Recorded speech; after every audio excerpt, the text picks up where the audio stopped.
going around TT, that ain't scary. When doctor says, you've got cancer, mate, that's, yeah, your ass just shits itself, and like I say, you know you're in for absolute shitstorm. Stephen Parsons, well, originally from Kendal, Cumbria, live in Morecambe now. Yeah, Land Rover mechanic and race on the sidelines. What do they call you, Stephen? Trevor. Call me a lot of worse things, but yeah. I see you're racing with the People's Bike team. Yeah, People's Bike, they've helped us out for, well, my whole, yeah, Isle of Man, Manx career, if you would now. It started us off with, yeah, Rising Star project, which was, yeah, good timing for me, because it was just as I was starting my transition, if you would, from short circuit to road racing. We've done 3 years at Manx. Yeah, and then this is first TT and that lot, so yeah, I did that. Did, yeah, newcomers with them, like I say, yeah, podiumed at newcomers. Then yeah, next year there was me and Matt, my mate, who got mullet and all that lot. Yeah, I did that. We got a 1-2 in that one, which yeah, was unexpected, but very welcome. Yeah, and then year after that we did, yeah, Manx again. Matt did TT. We went back and yeah, got second to young Nathan and that lot. So yeah, we've done all right at Manx. Yeah, so yeah, it's a very nice feeling turning right, going down the road and going into your winner's enclosure. It's not gonna lie, it's not a bad feeling. I've had worse days, let's put it that way. Fucking done it, mate. You can, yeah, shove all your shit that you want at me. That's that moment. Yeah, say it'll live with me forever. Best moment. Yeah, just pulling in. Saw Matt in P1. I was P2, and yeah, couldn't give a shit who was first or second. But yeah, just doing that, just riding around. I had a mint race. Everything was going nicely. Like I say, practice week was great. Me and Matt were first, second, fighting with each other and coming in here in pub, pissed up with each other, just having a good laugh. It was just, yeah, the pinnacle of, yeah, everything for me. So you started racing on the island in the Manx Grand Prix? Yeah, it's always where we plan to start, and that lot, it's what it's perfect for, isn't it? It's your perfect stepping stone. You're doing that. Like I say, there isn't the TV and all the razzmatazz as such. There's a TT, but you just do your own thing, enjoy it. It's still the same course. You're still going around the same mountain. Yeah, it's still the same challenge as such. So yeah, it's perfect in my book for learning your trait and that lot. You say doing that, you don't have to. Well, you only get 600s on your little bikes, so you don't scare yourself on these things, because yeah, these big ones are the animals. If it's not trying to kill you, there's something wrong. That's pretty much how it works with them. Well, just my health last year. That was the main reason, but we were going to do it whenever it was, can't remember. Both me and Matt, 19 must have been, because Matt did it 19 for his first year.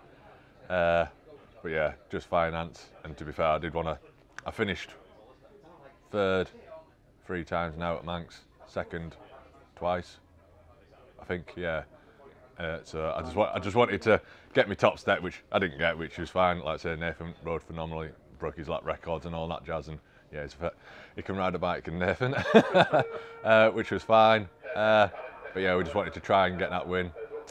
But yeah, last year was just down to my health, really. The TT has more categories of bikes to race than the Manx. Does that make much of a difference, given that it's the same course? I always have preferred big bikes, and again, I can't really. Again, we've had a lot of trouble with that this week, because we've had 2 engines that have gone bang on us. So yeah, like I say, it's been a chaotic week for us. But yeah, normally big bikes, just find them. You can sort of do it all on power, whereas 600s, you've got to be committed, and especially around here, it's where I think it's where I'm mile off the pace, because your big ball corners, your Balagaries and that lot, you can make so much time up, but you've got to be so committed. It's yeah, it's unreal.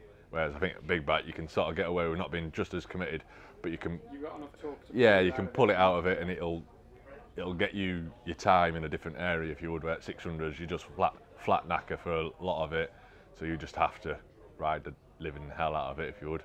Through some sections, yeah, quite a few corners, because again, if you get one line messed up, it messes you for everything. But again, everything comes at you that quickly around here.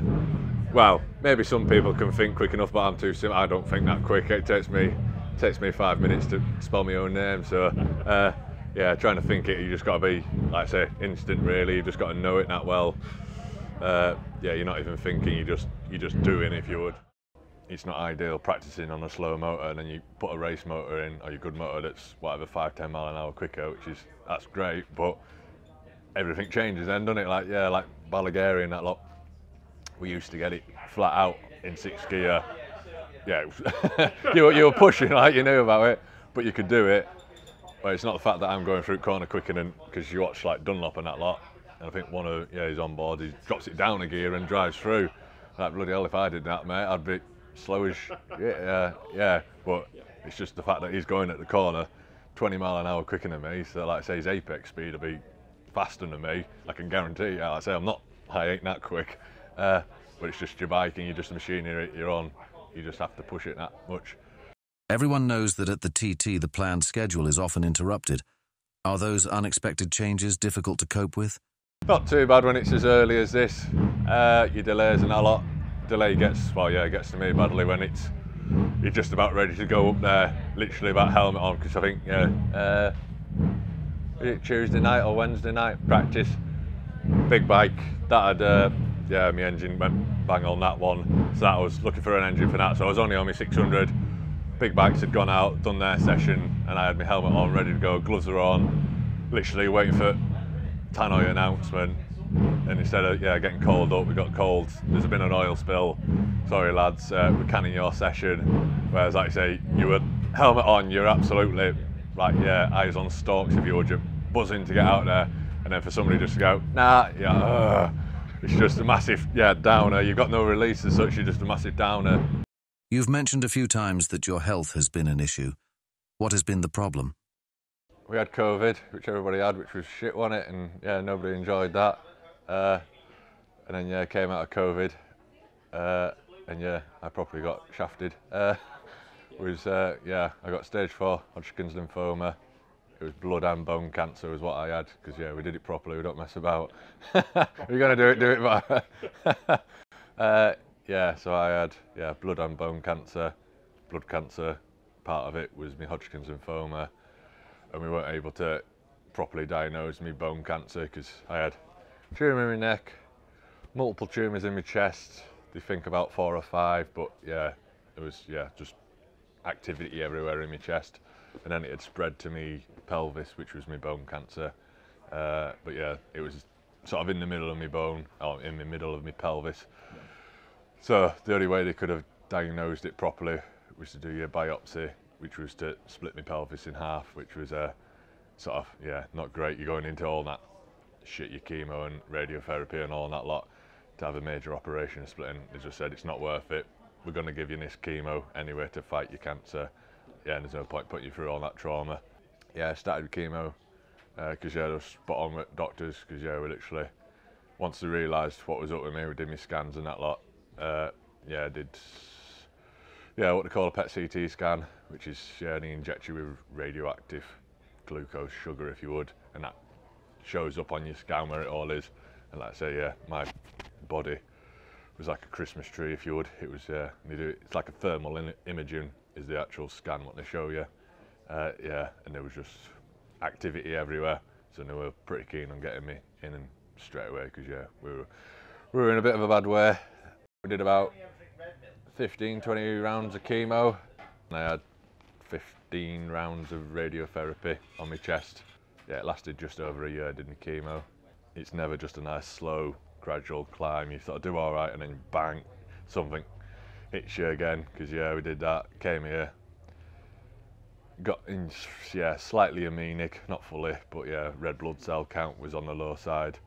That was after TT last year, so I had to have a month or 2 off to regather over all that lot.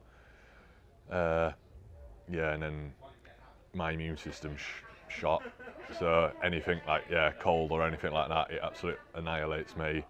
Got a bit of a virus infection and that lot, and that put me in hospital again for 2 weeks of isolation. That was just before Christmas time, so like I say, I was doing all right. I was coming back, fitness was coming back nicely. Like, we're not doing too bad here, Stephen.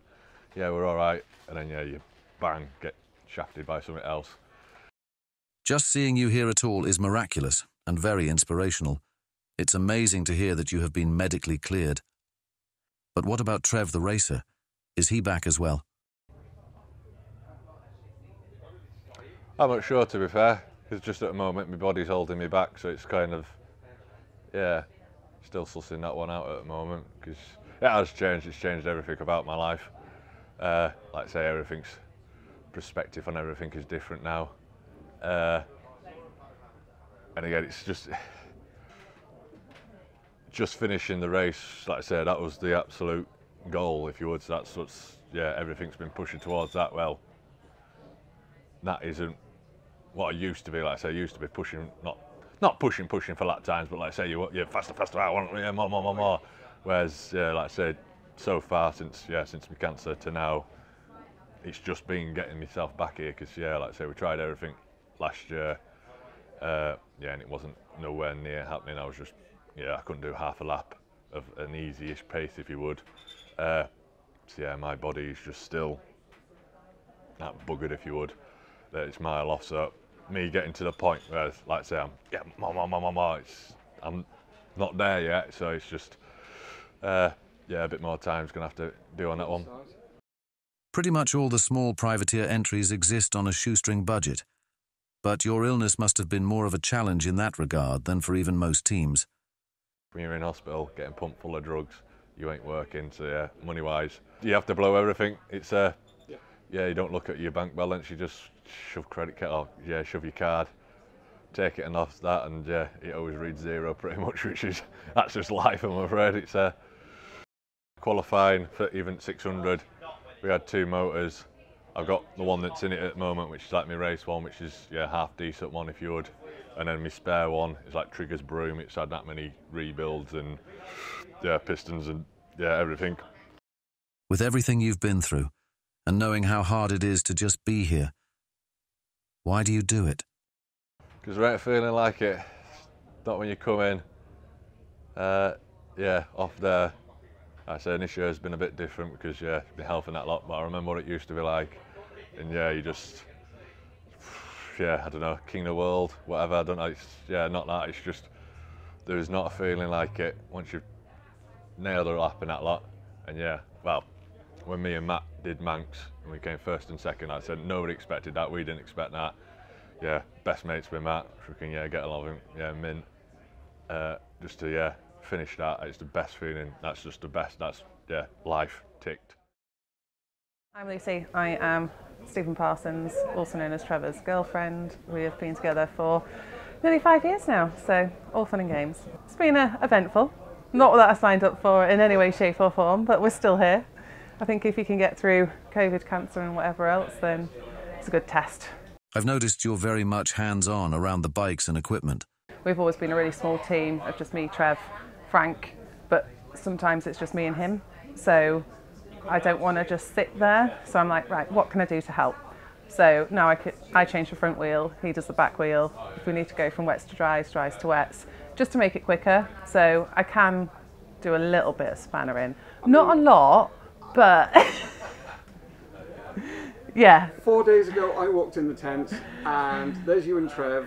Trev's watching you and you're on the laptop with the guy dialing in and you're remapping the engine and doing all this, and Trev's going, yep. I think you're doing yourself a disservice to go, I can do a bit of spanner. It's like going, no, you are remapping the engine and there's the old map and running the tech and doing all that. I mean...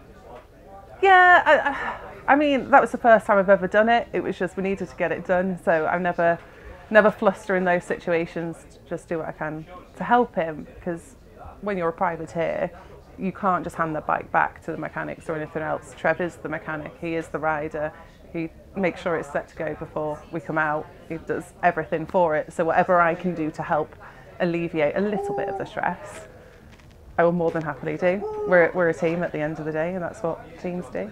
We're sat here now and they've just announced a race delay. Trev seemed very accepting of the disruptions when I spoke to him. Do you agree he copes well with them? Yeah, and I think because he's done this, he did Manx a few times, and obviously the weather there is a lot more unsettled. You never know if you're going to be going out or not. So he has had it before where that has happened. You can't change it, so it's pointless getting wound up about it, because you do psych yourself up, the adrenaline will start going around your body, you're ready, you're primed, you're in the right headspace. And then the next thing, it's like, sorry guys, we can't go out. There's no one's fault, it's just one of those things. At least the rider's okay, who has caused that. At least everyone is okay, but they can't go out. Oh well, get to do it again tomorrow. So Now, With Trev's recent health issues, do you have to keep an eye on his pre-race routine and diet? I know he doesn't like nothing fizzy, because once he had fizz before he went out and there was sticky burps in his helmet, so there's no fizz.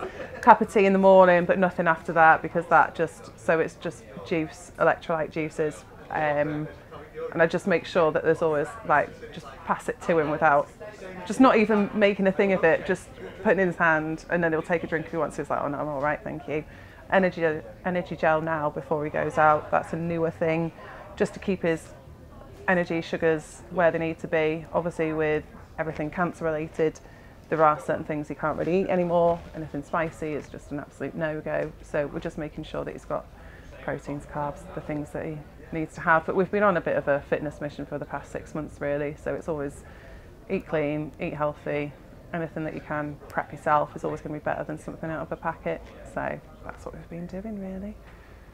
Luckily we're staying at Carol and Cubbo's house, and they've been doing some amazing barbecues. So we have been eating well on an evening, really lovely home cooked food, and you can't really get better than that. So this is the second year that we've actually stayed at their house, and I think the difference, and we have always stayed in the paddock when it was Manx, but this year it's a mass year. It's really nice to be able to just escape, get away from the paddock fever, just regroup, reset, and Trev needs it to still get good rest. So always go up, just make sure 2 taps on the back when he gets away, have a good one.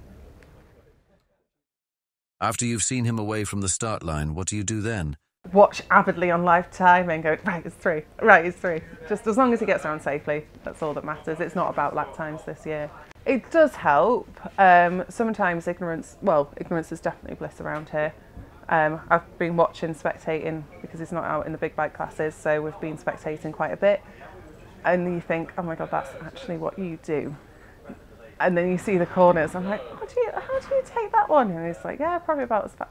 Oh, okay, yeah. So at least if you can just see kind of where they're at which point, it does help.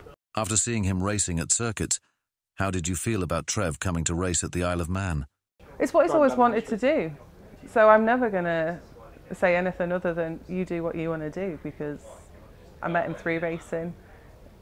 If he wants to continue racing, then that's what we'll do. I'll never be the one to kind of go, oh, it's a bit dangerous. Oh, well, are you sure you should be doing that? Because that's not how I am as a person. Just support him 110% and do what I can to make sure he's as primed and ready to go as he can be. Even before all the diagnosis, I mean, you have those conversations with people and you're like, well, what if something happened? I'm like, well, if it does, it's doing something he loves. There's not many people that can say that.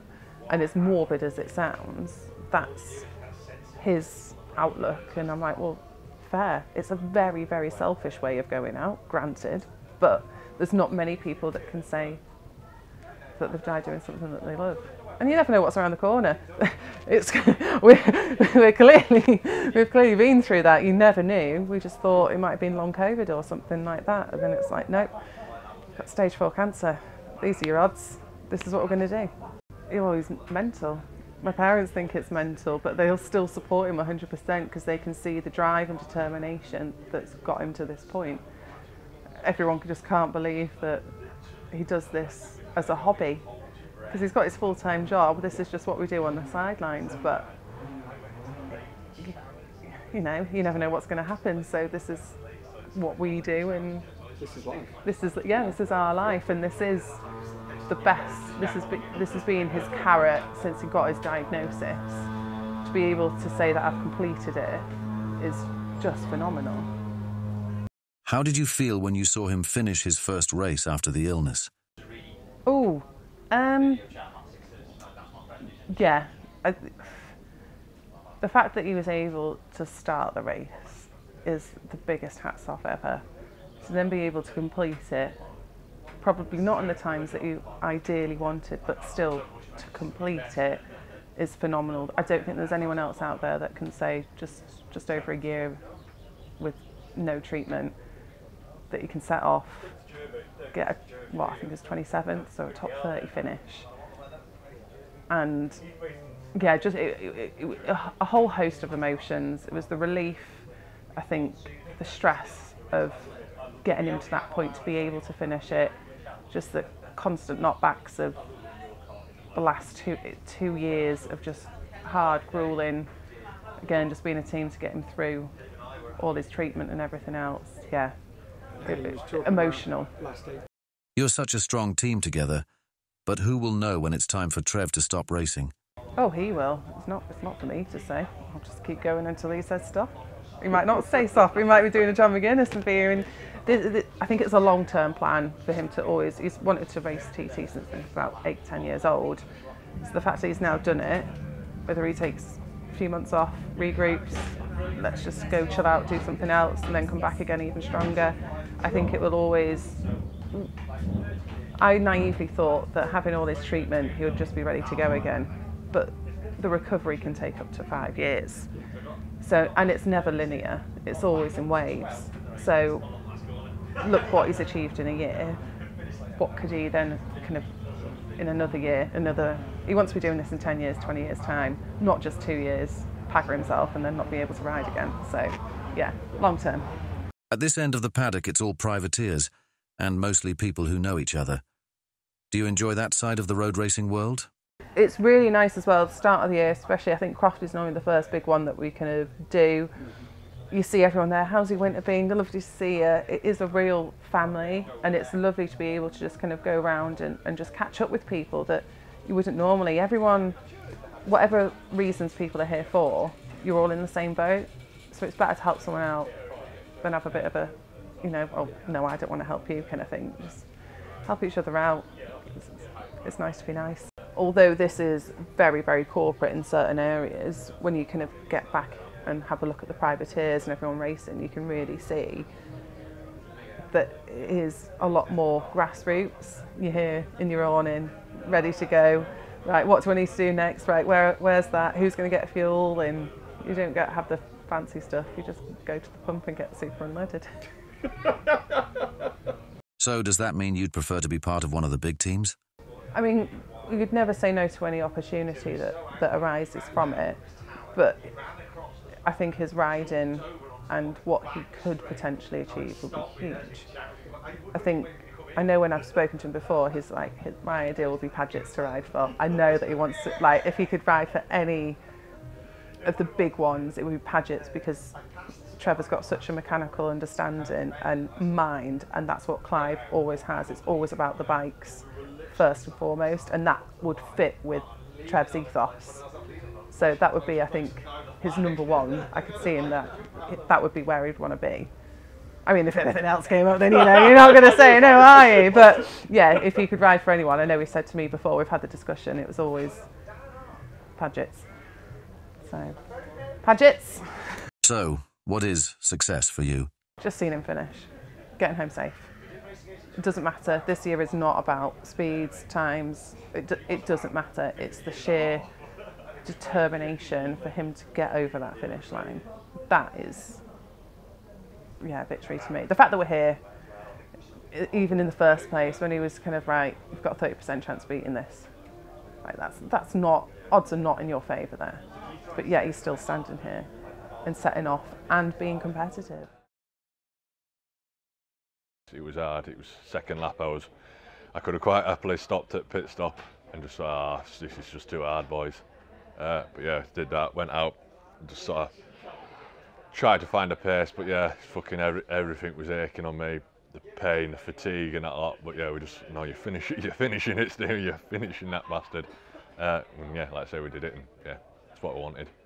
All chemo, all shit that I've had to deal with. Yeah, there's been a lot of dark times in that. Just to finish that, like I say, that was the, yeah, 2-finger salute to cancer. There's no, you can't go anywhere or do any other thing like here. And I know everyone says it, and a lot of the big teams, big riders say it, but when you actually ride and I get a feeling like it's not happening.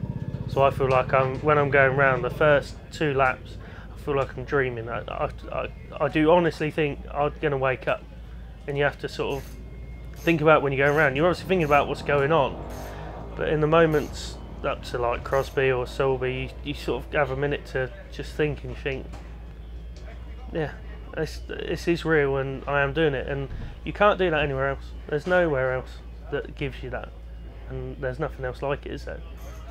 I'm Craig Stupek from Buckingham, team manager, racer, mechanic, everything, all of the above.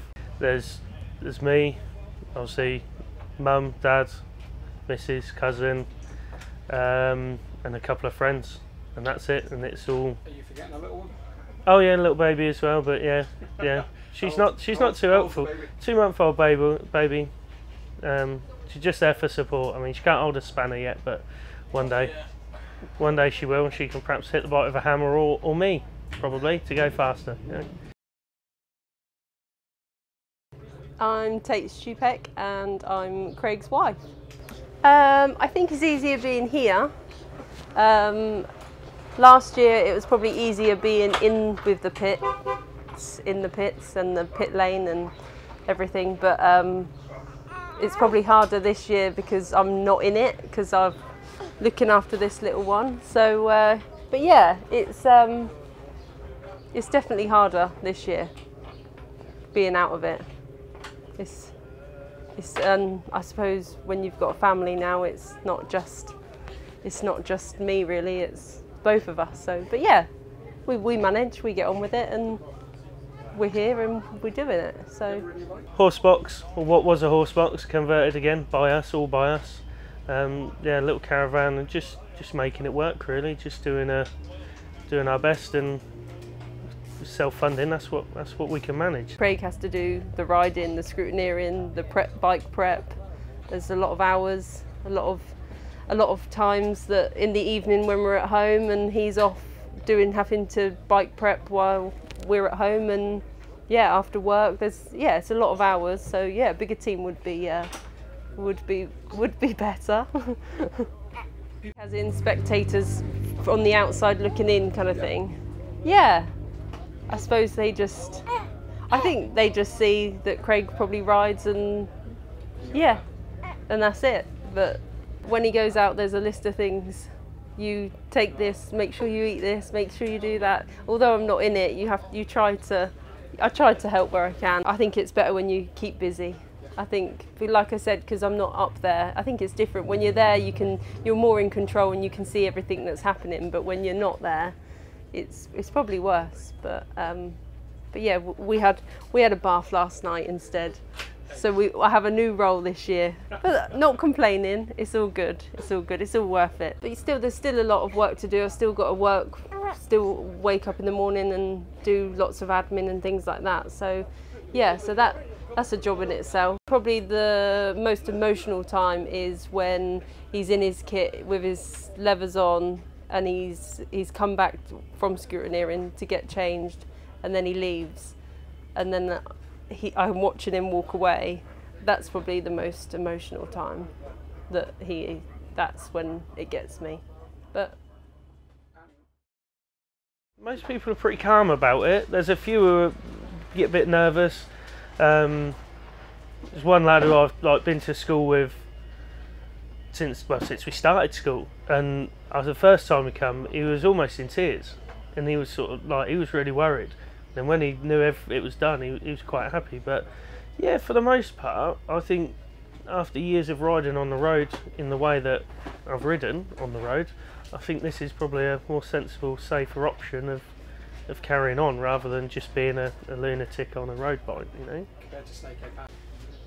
I think the focus is what you're doing, and there's not enough room in your head to actually worry about what's there, and just job at a time. Yeah, just whatever's happening there and then is what matters. Like I say, there's so much to think about in that lap, 2 laps, 3 laps, 1 lap at a time as well. I sort of look at it. So everything else is gone, and I don't think there's even time to worry about falling off or or what could go wrong, because there's more than enough to concentrate on, and yeah, you just making it round and remembering all your bits, remembering all your homework. Which is your main focus? Road racing or short circuits? We had been doing short circuits mostly to get signatures, and then for this year, due to funding, which is our main issue, we've pretty much only done Scarborough and then one small short circuit for testing, and then come here. So obviously due to limited budget and time, the whole thing of starting racing was to come to the Isle of Man and actually race the whole road racing side of it. After doing a lot of off-road riding, we come here watching in 2017, and we decided that it's where I wanted to be, it's what I wanted to do, the next thing on the list really. There is that statistic that more people have been up Everest than they have around here, and it seems a bit funny to sort of hear that, because you just think that's such a big deal, but I guess this is a bigger deal, but you sort of take it in stride because you're so desperate to do it, I suppose.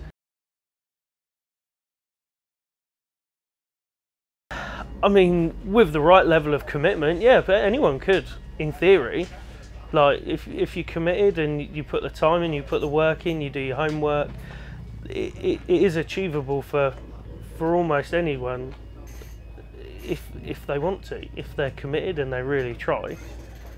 And I mean, the commitment level isn't just wanting it, it's doing all the bits that work into it, like obviously working as hard as you can to make the money, or doing the right things to make the money, whether that's your job or whether you try and find other people, and that is probably the biggest challenge of the whole thing, is actually getting to here. And once you're here, you get off the boat, you're excited, but then you're relaxed because you think, I'm here, I've got here, and that's probably harder than riding round, is actually the building into it.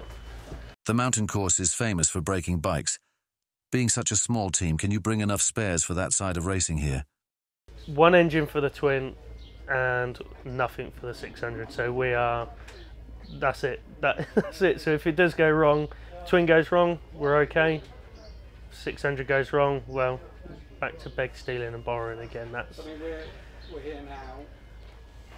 Yeah, well, you come in, you don't know what it is when it all goes wrong. It could be a simple thing, and your mind jumps straight to the worst, doesn't it? And that's your issue, is you think it's the world's ended. You're on the side of the track, it's gone wrong. But luckily it's just a small thing, and the fuel pump's blocked up, and that's clean, and it burnt the end of the plugs off. So fingers crossed, in half hour, 15 minutes or so, we'll have it fired up and we'll know where we are, and hopefully I want to try and get on with it. Luckily I had enough time just to sit and relax.